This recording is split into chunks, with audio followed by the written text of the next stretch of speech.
Magmi-medium bob cut tayo mga kasalon. So, lagi tayong nag-i-start sa likod. Nakagawa na ako ng guide kanina dun sa likod. So, nagle-layered na ako.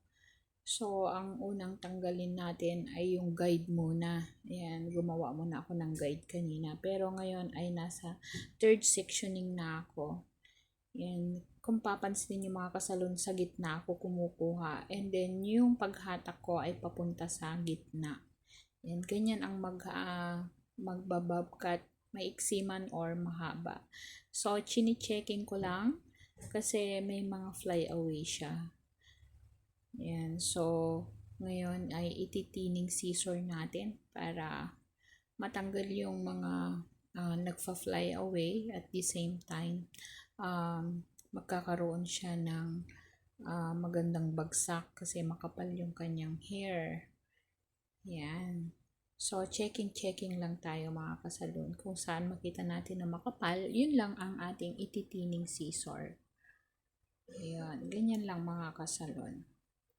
Yan. Pag nakita natin okay na, hindi natin kailangan i-blower para makita natin yung natural na bagsak niya kapag siya ay naligo na.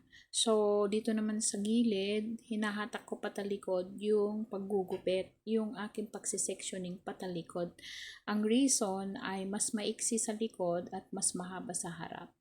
Yan. So, habang nagle-layer tayo, nilalagyan na natin ng design. Okay?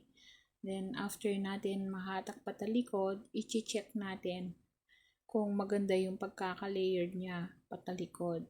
Kasi pag hindi maganda yung pagkaka-layered niya, hindi maganda ang bagsak niya. Ngayon, i-check naman natin sa ilalim. Medyo pa-slant yung ating paggugupit. Pansinin niyo mga kasalo na pa-slant ng konti. And then, tinining scissor ko din ulit yung ilalim.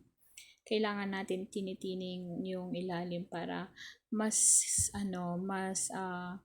maganda ang bagsak niya. Yan, ito na yung outcome ng ating ginupit sa kabilang side. Ngayon, dun naman ako sa kabilang side, pansinin nyo, hinahatak ko yung hair patalikod kapag ako ay nagle-layered. Yan. Ang sabi ko kanina, kapag hinatak natin patalikod, mas maiksi yung sa likod at mas mahaba sa harap. So, pa-layered siya pero mahaba.